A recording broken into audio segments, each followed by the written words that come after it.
Bonjour et bienvenue sur la chaîne Astro. Si cette vidéo vous plaît, n'hésitez pas à laisser un pouce bleu, voire un commentaire. Et si vous voulez en voir d'autres, n'oubliez pas de vous abonner et de cliquer sur la cloche. Merci. Bonjour à tous et bienvenue sur la chaîne Astro pour ce troisième épisode consacré à l'astrophotographie planétaire. Aujourd'hui, je vous propose de répondre à une question peut-être un petit peu étonnante en 2019 à l'heure de la couleur. Pourquoi est-ce que les constructeurs nous proposent des caméras monochromes et donc pourquoi est-ce que nous devrions acheter tous une caméra monochrome pour faire de la photographie planétaire? La question, elle est loin d'être absurde et vous allez voir que voilà, c'est un sujet vraiment très intéressant et très vaste. J'avais prévu un épisode voilà, qui allait aborder simplement assez rapidement ce sujet-là, et finalement au fur et à mesure des travaux, etc., je me suis dit que voilà, il fallait faire un épisode complet sur le sujet, tellement il y a de choses à dire. Cet épisode, bien évidemment, va s'appuyer sur les deux épisodes précédents de notre série sur la photo planétaire. Donc je vous mets dans les fiches et dans la description le lien vers ces deux vidéos. De toute façon, vous les retrouverez dans la playlist La photo planétaire. Donc la première, c'était la règle d'or de la photo planétaire, à savoir l'échantillonnage, histoire de comprendre comment on allait procéder pour faire de la photo planétaire, et donc ce qu'on appelle l'échantillonnage spatial et l'échantillonnage temporel. Et le deuxième épisode était le secret des capteurs CMOS et CCD, donc essayer de comprendre comment fonctionnent les capteurs de nos petites caméras.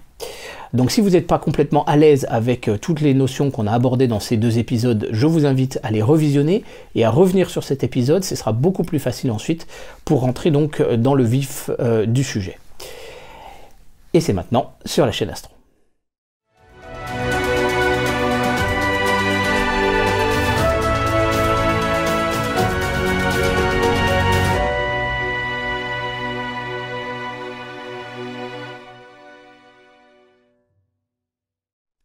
Alors comme vous pouvez le voir, j'ai deux petites caméras avec moi qui vont nous servir pour illustrer cette première partie théorique de notre vidéo. Aujourd'hui, donc là j'ai ici la QHY5L2 couleur, qui est l'équivalente de la ZWO ASI 120 MC, et celle-ci est la Dataizon T7 Astro monochrome, qui est l'équivalente de la ZWO ASI 120 monochrome. Donc les capteurs sont tout à fait équivalents du point de vue technologique, à la seule différence près bien sûr, c'est la matrice de Bayer qui nous permet de faire que notre caméra couleur soit capable de dissocier la couleur, mais sinon les capteurs voilà, sont tout à fait similaires. Donc en fait ce qu'on va essayer de comprendre, c'est quels vont être les impacts de cette matrice de Bayer sur l'acquisition de notre signal, et donc les conséquences, et puis après derrière, voilà, comment est-ce qu'on va faire notre capture planétaire. Donc la première chose à regarder avec cette matrice de Bayer, c'est de regarder la sensibilité de chacun des pixels de notre capteur. Donc je vous affiche la courbe comparative de la sensibilité de ces deux capteurs. Vous avez donc sur la partie gauche de votre graphe la lumière visible, sur la partie droite la lumière infrarouge, et ce que vous pouvez voir déjà, c'est que donc sur la caméra couleur, vous avez d'abord la courbe de sensibilité du bleu, puis elle redevient extrêmement peu sensible, on est de l'ordre de 6-8%. Ensuite, on va redevenir sensible à nouveau dans l'infrarouge. Pour ce qui est du vert, eh bien, on n'était pas sensible au départ dans la longueur d'onde du bleu. Ensuite, aux alentours de 500 nanomètres, on devient sensible jusqu'à un gain quantique quasiment de l'ordre de 80%, 70-80%. Ensuite, on va redescendre au moment du rouge et on va remonter pour l'infrarouge. Et enfin, le rouge, lui, il ne sera pas sensible dans le bleu ou dans le vert, et il sera par contre sensible dans le rouge et l'infrarouge. Donc typiquement, quand on fait de la photo planétaire, on a deux possibilités. Soit on travaille dans le visible et on utilise ce qu'on appelle un filtre IR cut, on va couper les infrarouges, soit on utilise un filtre qui va couper le visible, et là à ce moment-là on va ne travailler que dans l'infrarouge, et à partir de ce moment-là, bien évidemment, notre caméra devient une caméra monochrome. Alors par contre, effectivement, dans l'infrarouge, ce que les constructeurs ne vous disent pas, c'est que le pouvoir séparateur de votre instrument est beaucoup plus faible, c'est ce qu'on appelle la dimension de la tâche d'Airy en fait. Donc le pouvoir séparateur de votre instrument est beaucoup plus faible, et donc finalement là où on pourrait croire que l'on gagne en résolution, en fait on ne gagne pas tant que ça. Mais par contre en termes de sensibilité, on utilise quand même le plein capteur. C'est pas tout à fait le sujet d'aujourd'hui, on va revenir donc sur la question de la couleur, et on va s'intéresser maintenant à notre caméra monochrome. Donc vous avez la courbe de la caméra monochrome et vous pouvez voir qu'elle est supérieure en tout point à la courbe de la caméra couleur. Donc là-dessus, vous pouvez voir que si on compare la sensibilité de la caméra couleur dans le bleu par rapport à la caméra monochrome, donc pour le 1 pixel sur 4 qui sera filtré par un filtre bleu en entrée, eh bien vous pouvez voir que la sensibilité dans le bleu est de l'ordre de entre un quart et un tiers de la sensibilité, dans le visible, hein, j'entends, de la caméra monochrome. Si maintenant on fait ce travail-là dans le vert, on verra qu'on a à peu près une différence de sensibilité de l'ordre de 1 tiers. Et pour ce qui est dans le rouge, la différence de sensibilité va être à peu près, voilà, à peu près 1 tiers, peut-être un peu plus, voilà, peut-être 40%. Voilà. Donc globalement, on comprend bien sûr que notre caméra couleur va être moins sensible puisque la quantité de lumière qui va rentrer et être transformée en électrons dans notre photodiode sera moindre finalement qu'elle ne l'était pour la caméra monochrome. Donc ça va être un premier impact effectivement. Du point de vue quantique, la caméra couleur est moins sensible et on peut dire que d'une certaine façon, notre caméra est 3 fois moins sensible que notre capteur monochrome équivalent. Là-dessus, bien évidemment, le problème, c'est donc le rapport signal sur bruit, c'est-à-dire que nous, on va essayer de capter un signal. On sait que le capteur est bruité, surtout qu'on fait des temps de pause très courts. Et là, à ce moment-là, on essaye d'être un petit peu... voilà, c'est dans cette fourchette, si vous voulez, qu'on va essayer de travailler. Et là, la fourchette, forcément, elle est divisée par 3. La deuxième chose, on l'a vu aussi, c'est du point de vue spatial, cette fois. Donc la matrice de Bayer, elle est constituée donc de photodiodes qui sont filtrés dans le rouge, dans le vert et dans le bleu. Bien évidemment, il y a, du point de vue spatial, il y a un impact. Donc si je vous présente une photo de Saturne, donc c'est la meilleure, c'est cette photo, c'est ma meilleure. C'est une photo que nous avons faite ensemble le 22 août 2019, donc vous avez le live sur la chaîne, où nous avons fait les captures ensemble et nous avons fait le traitement pour aboutir à cette photo. Donc si on prend cette photo dont on va considérer qu'elle est à peu près l'image de la lumière que j'ai pu capter donc avec le Slimstroke 400, si on la passe à travers la matrice de Bayer pour essayer de comprendre quel est le signal qui a été réellement acquis, donc je rappelle, hein, la photo elle avait été faite avec cette caméra qui est la QHY3 224 couleurs. Donc c'est le capteur IMX224 de chez Sony. Et donc c'est un capteur, bon voilà, en fait il a un meilleur rapport signal sur bruit que la QHY5L2, mais sinon il est relativement similaire. C'est des pixels de 3,75 micromètres. Donc si on applique la matrice de Bayer sur notre photo, on peut voir que donc il y a des pixels rouges, des pixels bleus, des pixels verts. Et là-dessus, on va essayer de comprendre quelle est l'information qui a été captée. Donc si je vous montre maintenant uniquement ce qui a été capté dans le bleu, vous pouvez voir qu'un seul pixel sur 4 a été capté dans le bleu. Si je vous montre dans le vert, vous pouvez voir que 2 pixels sur 4 ont capté une information donc dans le vert, et dans le rouge, de la même façon que le bleu, c'est 1 pixel sur 4. Donc là-dessus, bien évidemment, à l'issue de la capture de notre image, on va donc faire un dématrissage de notre image. Donc ça, c'est quelque chose qu'on avait déjà vu. Donc cette opération de dématrissage, je l'ai faite à la main. À partir de cette acquisition, on a eu donc l'information bleue avec 1 pixel sur 4. On va essayer de reconstituer ce qui était fait. Donc il existe bien évidemment plein d'algorithmes, et c'est ça qu'on va essayer de comprendre un petit peu, quelles vont être les conséquences de ça. Donc un algorithme simple, ça consiste à dire que si votre pixel est entouré de 2 pixels bleus, par exemple droite et gauche ou haut et bas, et bien en fait le pixel résultant va être la moyenne des deux. Si par contre votre pixel est finalement avec aucun pixel en haut, en bas et aucun pixel à droite à gauche, mais par contre une croix, et bien on va faire la moyenne des 4. Et donc au final ça vous donne cette image. Cette image bleue, vous pouvez voir, elle est quand même un petit peu floutée. On peut la comparer avec notre image d'origine si elle avait été capturée que dans le bleu, et vous pouvez voir qu'on a une image qui est quand même bien plus floue finalement. Avec le vert, ça va être un petit peu plus simple. Finalement, votre pixel qui n'avait pas capté du vert, eh bien, il y a un pixel en haut, un en bas, un à droite et un à gauche, et donc on fait la moyenne des 4 et on obtient une couche verte qui a quand même pas mal de définition.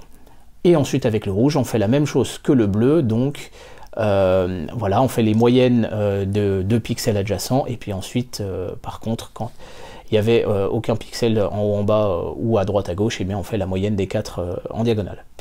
Voilà, donc au final, vous pouvez voir que on a obtenu 3 images après l'opération de dématrissage, et quand on les réadditionne ensemble, donc on fait une recombinaison rouge, vert, bleu, à ce moment-là, on obtient une image de notre planète, mais vous pouvez voir que elle est un petit peu plus floue que notre image d'origine. Donc si on fait la différence entre ces deux images, on peut voir qu'il y a une petite information qui a changé. En l'occurrence, on le voit un petit peu sur la division de Cassini, sur les anneaux, un tout petit peu sur le centre de la planète, voilà, sur une des bandes. Bon, ça c'est éventuellement les effets de calcul, mais globalement on peut voir qu'il y a du bruit en termes de différence, et on peut voir également quand même que voilà, il peut y avoir un petit peu d'informations manquantes. Et donc c'est ça que je vous propose d'essayer de comprendre.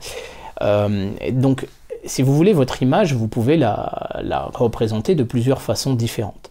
Vous pouvez la représenter de façon, voilà, une simple photo couleur. Vous pouvez la séparer en rouge, vert, bleu. C'est une façon de faire. Ou en luminance rouge, vert, bleu. Ça, on le verra tout à l'heure. Et par contre, on peut aussi la décomposer de façon spatiale. Donc pour ça, vous connaissez peut-être la notion de transformé de Fourier. C'est énormément utilisé en traitement de signal informatique, notamment pour les compressions d'images. Donc si je vous montre un signal carré alternatif, eh bien ce signal carré, on peut comprendre qu'il est en réalité l'addition de plusieurs sinusoïdes. Donc la première sinusoïde, elle est d'une période longue, c'est celle que vous voyez en vert. La deuxième, elle est d'une période un petit peu plus, enfin 2 fois moindre, c'est la sinusoïde bleue.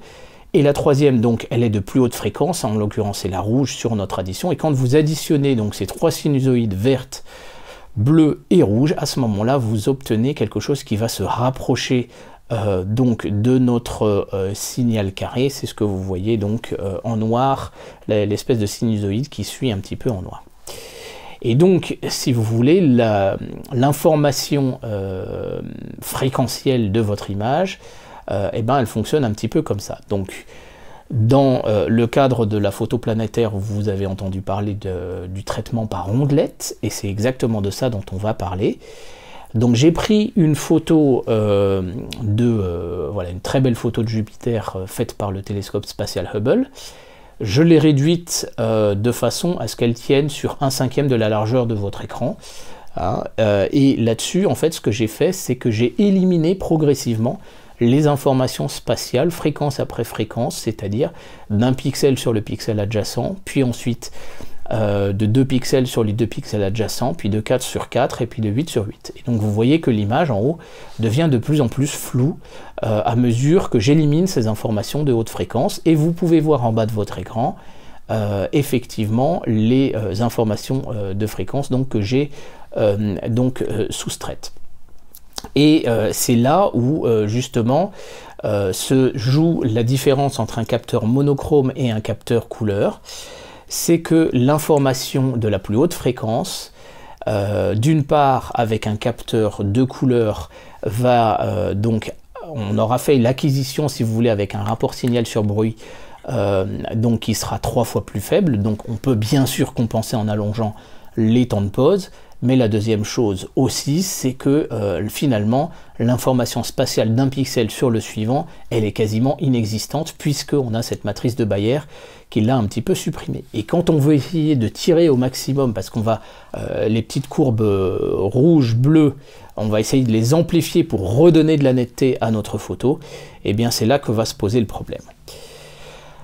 Alors il y a beaucoup de polémiques, si vous voulez, pour essayer de quantifier cette perte que nous avons eue à travers notre matrice de Bayer. Vous avez pu voir sur les images que j'ai pu traiter devant vous, le principe que j'ai reconstitué devant vous, qu'il y a quand même une petite différence, voilà, ça se sent.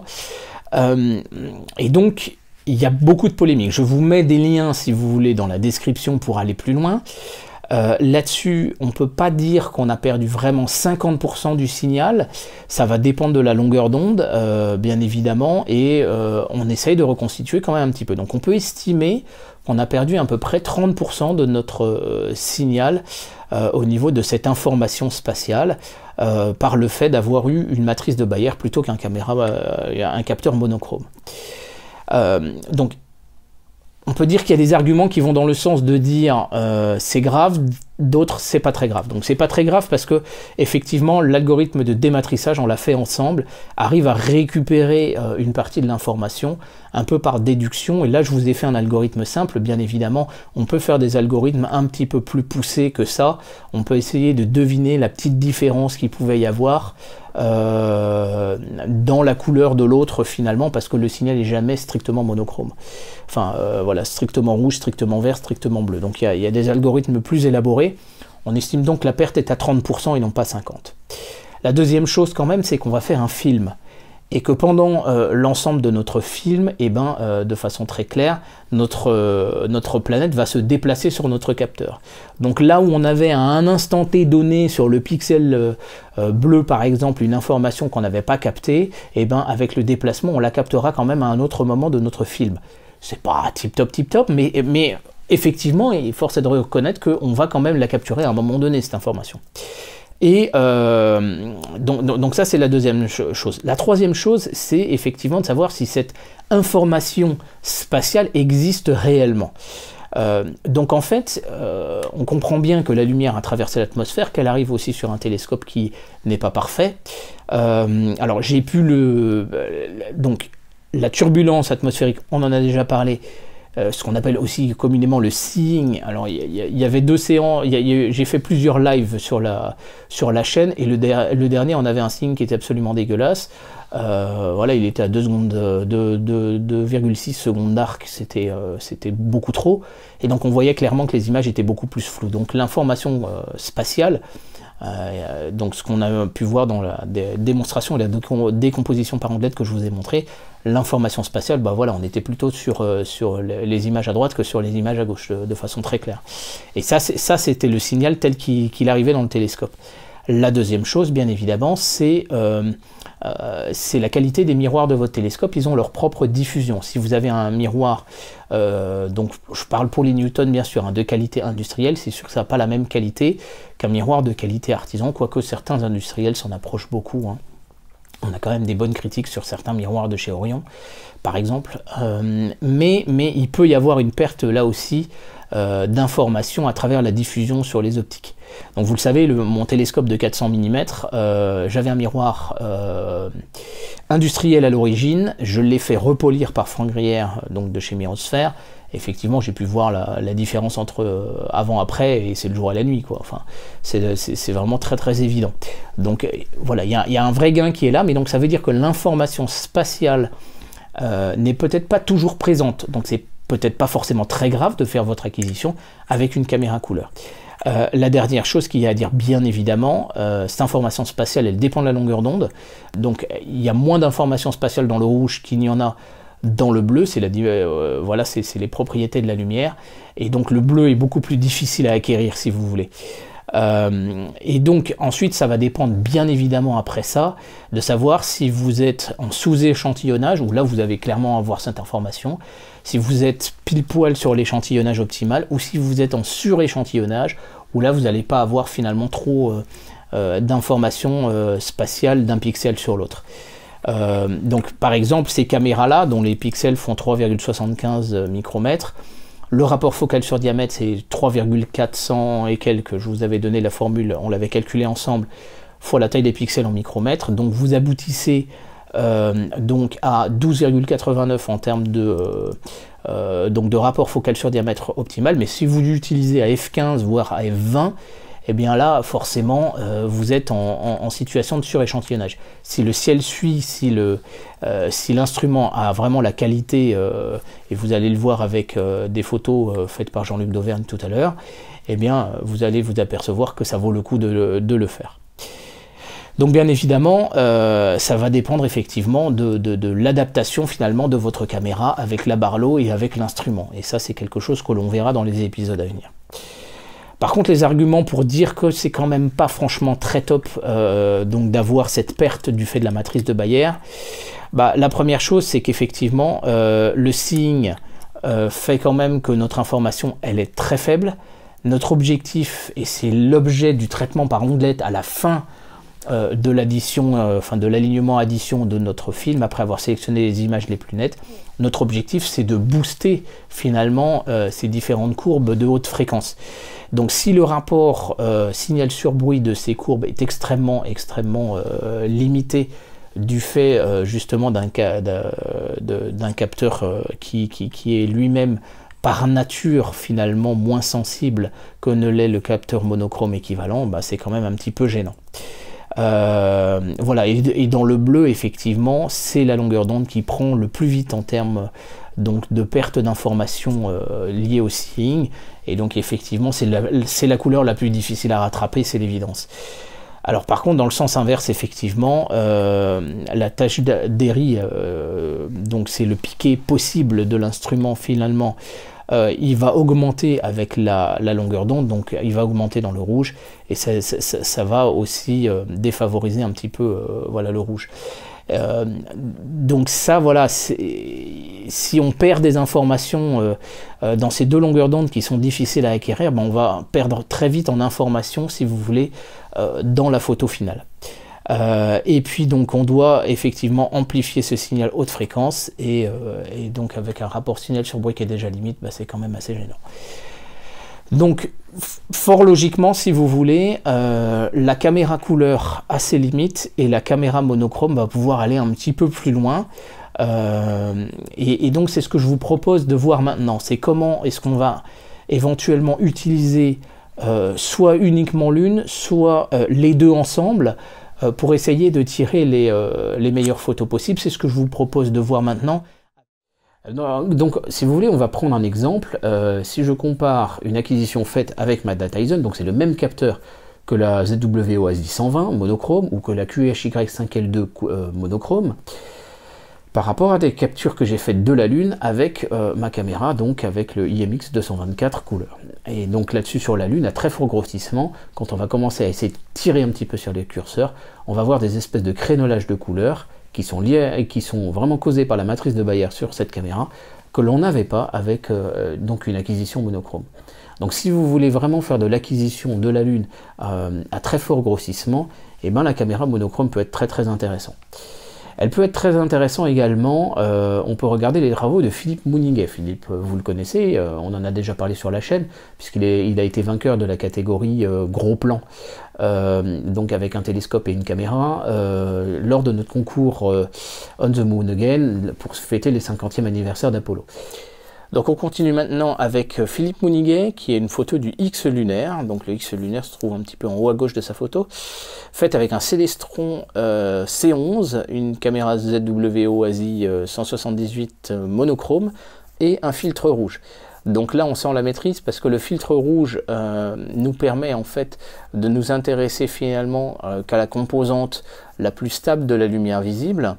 L'objectif c'est bien évidemment d'apaiser la turbulence et de gagner en détail, et effectivement c'est une photo qui est absolument superbe en termes de détail, avec tout plein de petits cratères et tout ça, une belle illumination, franchement elle est très belle, Philippe. Voilà, donc tu as bien évidemment le prix de la maîtrise parce que c'est voilà, tu as mis ton filtre rouge, tu as fait un truc aux petits oignons, et c'est vraiment du très beau travail. Et donc Philippe Mouniguet a l'habitude de travailler avec sa caméra monochrome, donc il utilise une ZWO-ASI 178 monochrome avec donc un filtre rouge, donc 610 nanomètres, qui va nous permettre d'essayer d'avoir le moins de turbulence possible et d'avoir l'information la plus stable possible finalement, puisque vous savez que la turbulence elle va jouer aussi de façon différente en fonction de la longueur d'onde de la lumière. Donc si on va prendre une bande qui soit un peu plus restreinte au niveau de la longueur d'onde, et bien c'est comme ça qu'on va pouvoir avoir donc une image qui va être plus contrastée. Donc la caméra monochrome, si vous voulez faire des gros plans lunaires, est très intéressante, puisque la Lune n'a pas trop d'informations de couleur. Après vous pouvez toujours faire une acquisition de couleur pour pouvoir l'additionner, mais si vous voulez le gros de l'information lunaire, il est vraiment à capter avec une caméra monochrome. C'est très intéressant également parce que vous allez pouvoir travailler de jour, je l'ai déjà fait, on en reparlera plus tard, je vous donnerai des exemples dans quelques épisodes. Donc là-dessus, je peux vous montrer différents travaux assez intéressants d'autres astronomes amateurs.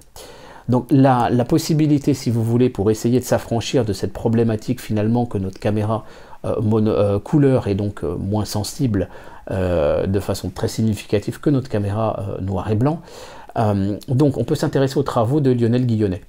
Donc Lionel, je vous mets les liens dans la description de toutes ces voilà, de son compte Flickr et puis de son blog. Vous allez pouvoir trouver des travaux qu'il a fait au niveau planétaire en LRGB, c'est-à-dire avec une caméra monochrome et une roue à filtre. On vient d'abord capturer en luminance uniquement, ensuite capturer en rouge, en vert et en bleu.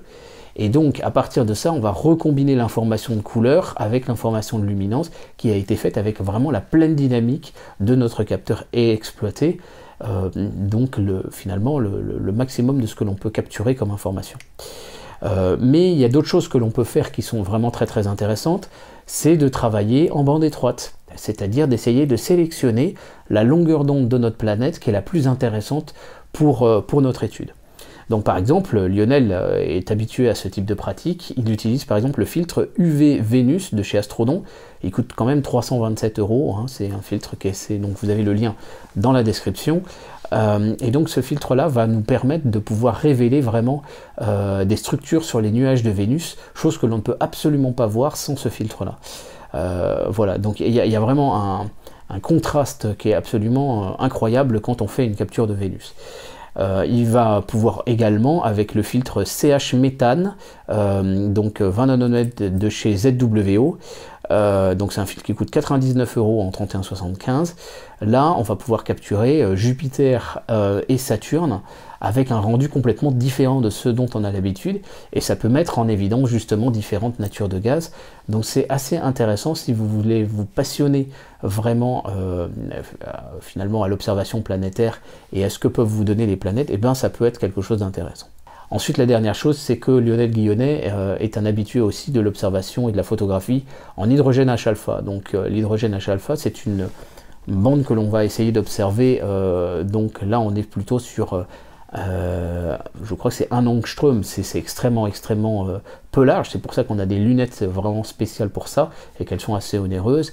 Et donc, on va observer le Soleil dans l'arrêt d'émission de l'hydrogène, ce qui va nous permettre de mettre en évidence les différentes structures sur la surface du Soleil, mais également les protubérances. Et là, bien sûr, on va utiliser une caméra monochrome, parce que si vous utilisez une caméra couleur, eh bien, qu'est-ce qui va se passer? Vous n'aurez que les pixels rouges, puisque l'hydrogène est en rouge, vous n'aurez que les pixels rouges et qui vont travailler, et donc en fait, vous allez carrément diviser par 4 la dimension de votre capteur. Donc c'est quand même un petit peu dommage. Voilà, donc ensuite on peut s'intéresser à une autre possibilité, je vous en ai déjà parlé, c'est la possibilité de recombinaison. Alors, je prends par exemple les travaux de David Chaillot-Dominé et d'Emmanuel Thiers. Donc il y a quelques années, les deux travaillaient en parallèle. Donc David utilisait un télescope Orion XX12G, donc un télescope de 300 mm de diamètre de chez Orion, donc c'est un Dobson Go2. Et Emmanuel Thiers, lui, utilisait un Maxutov 180 chez Skywatcher, sur monture équatoriale allemande. Et leur idée a été de travailler et de faire l'image de la même planète, l'un avec la caméra couleur, donc c'était Emmanuel Thiers qui faisait l'acquisition en couleur, et David faisait l'acquisition en noir et blanc avec son télescope de 300 mm de diamètre. Mais le choix, l'idée, était de choisir la longueur d'onde qui allait donner le plus de contraste. Donc par exemple sur Mars, ils ont utilisé, donc David utilisait le filtre IRPAS 685 nanomètres, donc là on est dans le début de l'infrarouge, et donc bon, c'est un filtre qui coûte 80 €, je vous mets là encore le lien dans la description. Donc ce filtre là permet d'avoir énormément de contraste sur la surface de Mars, et puis la couche de couleur lui a été donnée par Emmanuel, et en recombinant les deux, on arrive à avoir une Mars qui a énormément de détails et énormément de contraste. Donc c'est une opération très intéressante. si vous êtes plusieurs astropotes à vouloir voilà, faire de l'astrophotographie planétaire ensemble, ça peut être une idée. L'un fait la couleur, l'autre fait le noir et blanc. C'est particulièrement intéressant si vous essayez d'imager Jupiter, parce que Jupiter tourne sur elle-même en 10 heures, donc en fait généralement les temps de pose sont limités à peu près à 1 à 2 minutes et typiquement 90 secondes. Donc à partir de ce moment-là, si vous voulez faire du LRGB, ça va être difficile. Vous avez deux possibilités, soit vous faites donc les deux à la fois, soit vous allez faire LRGB et il va falloir faire une dérotation, ça se fait avec WinJupos, c'est assez complexe à faire, mais l'idée de travailler tous les deux en même temps est une excellente idée. Voilà, ensuite la dernière possibilité, c'est également de travailler avec deux caméras, et là on va essayer aussi de gratter un peu, si vous voulez, dans la définition de votre instrument. Donc c'est le cas de Jean-Luc d'Auvergne. Alors vous le connaissez sans doute, surtout si vous êtes abonné à la chaîne AstronoGeek. Jean-Luc, c'est lui qui a amené Arnaud donc au Chili au moment de l'observation de la dernière éclipse totale de Soleil, et il est chef de rubrique dans la revue Ciel et Espace. Donc Jean-Luc habite à Paris et il image avec un télescope Takahashi Melon 250 mm de diamètre, donc c'est une formule dite Dahl-Kirkham. Donc on est sur un télescope, ça ressemble à un Schmidt-Cassegrain on va dire, mais c'est encore un peu plus précis comme formule optique, et surtout que chez Takahashi, la qualité des miroirs est à lambda sur 20, donc on est sur un instrument vraiment très très haut de gamme. Et donc l'idée de Jean-Luc, par exemple pour une photo de Saturne, c'est de faire d'abord une photo en couleur, ensuite une photo en noir et blanc, et éventuellement une nouvelle photo en couleur, et de recombiner l'ensemble. Parce que Jupiter tourne sur elle-même à peu près aussi vite, enfin Saturne tourne sur elle-même, le lapsus est révélateur, Saturne tourne sur elle-même en à peu près 10 heures également, mais elle a très très peu d'informations de surface. Donc en fait, c'est vraiment la rotation, voilà, elle va pas changer du tout au tout, si vous voulez, en l'espace de 10 minutes. Mais là, on va essayer de faire une acquisition carrément d'une demi-heure avec donc la caméra noir et blanc, et puis l'information de couleur, il y aura eu très peu de variations, sauf si jamais il y a des nuages et des informations de surface là qui se déplacent. Et là, à ce moment-là, on fait une dérotation avec WinJupos. Sur Jupiter, c'est le même principe. On va faire une acquisition couleur en premier, une acquisition noir et blanc, par exemple en 90 secondes, puisque effectivement on a le problème de la dérotation. Vous pouvez faire plusieurs fois 90 secondes et faire une dérotation, et ensuite à nouveau une acquisition couleur. Et la recombinaison après la dérotation avec WinJupos, donc la dérotation, j'explique, c'est que vous avez la surface de votre planète qui tourne comme ça, et c'est comme on connaît la date et l'heure, etc., on va aller déformer un petit peu la photo et la texture pour la réappliquer à l'endroit, voilà, pour réaligner en fait les différentes photos, malgré le fait de la rotation et de la courbure en fait de la planète. Donc c'est des algorithmes sur WinJupos sont absolument fabuleux, mais ça permet de donner des résultats absolument stupéfiants, et c'est vrai que donc Jean-Luc, quand il a sorti ses dernières photos de Saturne et de Jupiter cette année, donc qui sont, je le rappelle, extrêmement basses, eh bien il nous a tous bluffés parce que le résultat est fabuleux. Voilà, donc j'espère qu'on aura fait un peu le tour pour essayer de démystifier et de dire vraiment l'intérêt de ces caméras monochromes. Voilà, cette caméra Dataizon T7 Astro monochrome, elle est à 90 € sur donc AliExpress. Après, vous avez des modèles bien sûr plus onéreux, hein, comme la ASI 290, comme la ASI, enfin la IMX 290, hein, peu importe que vous la preniez chez ZWO, chez Altair ou chez donc chez QHY-CCD, hein, ça va être le même capteur, c'est ça qui est le plus important. Donc la 290, ou vous pouvez prendre aussi la 178. Ce sont des capteurs qui sont vraiment reconnus. Voilà, donc j'espère que cet épisode vous aura donné un petit peu l'envie peut-être de goûter à la caméra monochrome, parce que moi je trouve que c'est vraiment très très intéressant. En tout cas, je peux vous dire qu'avec cette simple petite caméra à 90 €, je m'éclate à photographier la Lune. Alors voilà, n'hésitez pas, si vous avez des remarques, si vous avez des expériences, si vous n'êtes pas tout à fait d'accord également, à laisser un mot dans l'espace commentaire. Pour les prochains épisodes, on va parler des caméras vraiment d'entrée de gamme et comment essayer de se dépatouiller là-dessus, parce que quelquefois il y a des trucs un petit peu plus sioux, voilà, il y a des choses qu'on nous dit pas finalement dans les caméras qu'on va acheter. et il faudrait éviter de tomber dans certains pièges. Donc on fera un petit épisode assez rigolo, vous verrez. Et puis ensuite, l'épisode suivant, nous chercherons dans les caméras, là, au-delà de 200 €, vraiment des bons modèles de caméras. Donc, je vous le cache pas, par exemple, voilà, les caméras à base de l'IMX 224 sont par exemple des caméras franchement intéressantes. Et donc, on va essayer de voir en fonction de votre instrument, en fonction aussi de différents autres paramètres, comment choisir la bonne caméra qui est vraiment adaptée à votre besoin pour vous permettre de faire de l'astrophotographie planétaire et de vous éclater avec. Voilà, je vous remercie beaucoup de votre attention, je vous dis à très bientôt sur la chaîne Astro, merci, au revoir.